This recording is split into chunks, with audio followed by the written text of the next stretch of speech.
Hey, this is Henry Evans, the Hour a Day Entrepreneur, with the free video series.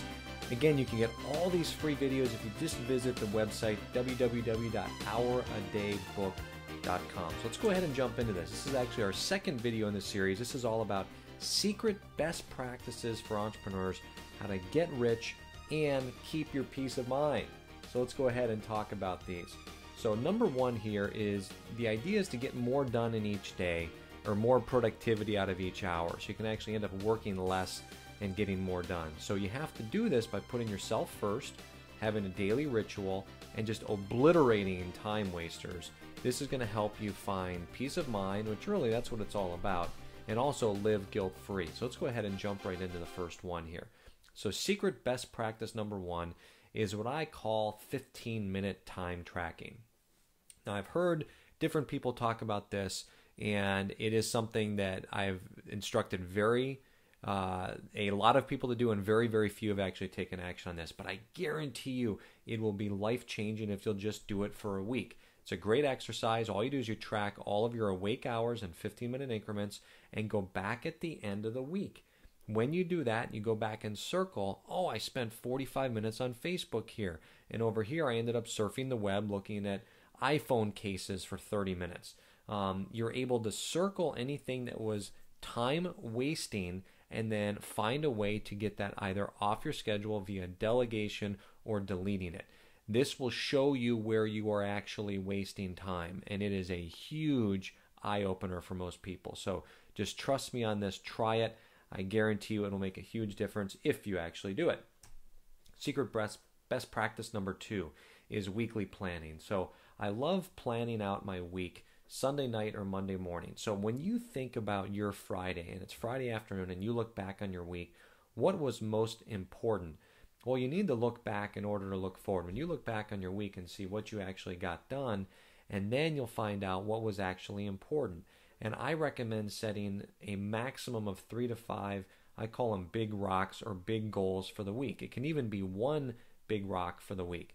For example, this particular week that I have right now, getting this book done and all of these videos done, that's my one single big rock. And I have several other meetings and mastermind meetings, and those are smaller rocks, but there's really one big thing. When Friday afternoon rolls around, I want to have it done, and planning your week out is a huge secret to get there.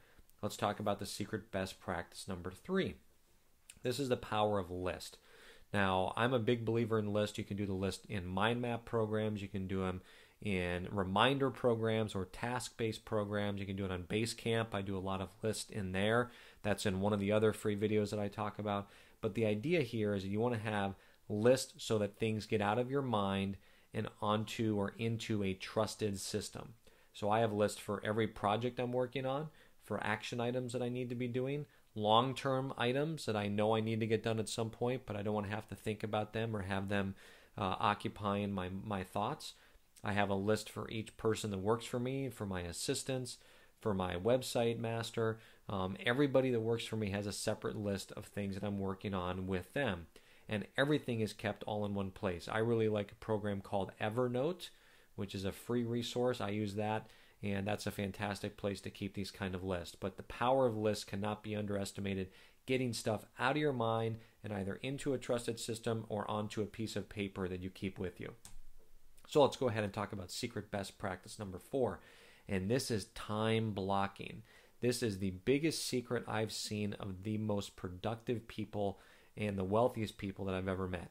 And what it is it's guilt-free time blocking, anywhere from 50 minutes up to 12 hours, and it could even be longer than that. I know one person that's known to do 24-hour spurts at a time. But really you want to do, look at it in the context of a workday and work in uninterrupted blocks. And that means no email, no phone calls, no interruptions of any kind. So right now I'm in my office, doors closed, my phones are off, my fax machines are off, everything, my email is off, there's no binging sounds of email coming in. I'm completely focused on this one task. And when you laser in all of your energy and your focus on one thing, you'll be amazed at how much more you're able to get done. And this is the key to getting those big rocks done each week, or the big goals that we just talked about. And then let's talk about secret best practice number 5. I really like this one, and it's having a daily ritual. So it's what do you do every day Same thing, other than obviously brushing your teeth and taking a shower. What do you do first thing in the AM and then the last thing in the PM? I highly recommend a few different things here. Number one is listen to something motivating. I really like John Assaraf's program, Winning the Inner Game of Business. I really like Earl Nightingale, all the Nightingale Conan programs. I listen to a lot of Dan Kennedy, who's my marketing mentor, but just something positive to start your day off. Tony Robbins is great for this if you want to get your day kicked off with real high energy. And then at the same context, finishing up your day with something positive as well and motivating. I also recommend saying some prayers. I do that every day, both when I wake up and when I go to bed. And also writing down what you're grateful for. Nothing is going to give you a higher degree of peace of mind than writing down what you truly have gratitude for. So your faith, your family, your health, your businesses, where you live, what you do, everything that you do, you need to have gratitude for. And to those who have gratitude, more is giving unto them. So there you go. There's quick 5 success secrets that I wanted to share with you. And again, I have even more quick training videos. You can get them all free right now if you visit www.ouradaybook.com. I hope to see you there, and I wish you every success on your journey.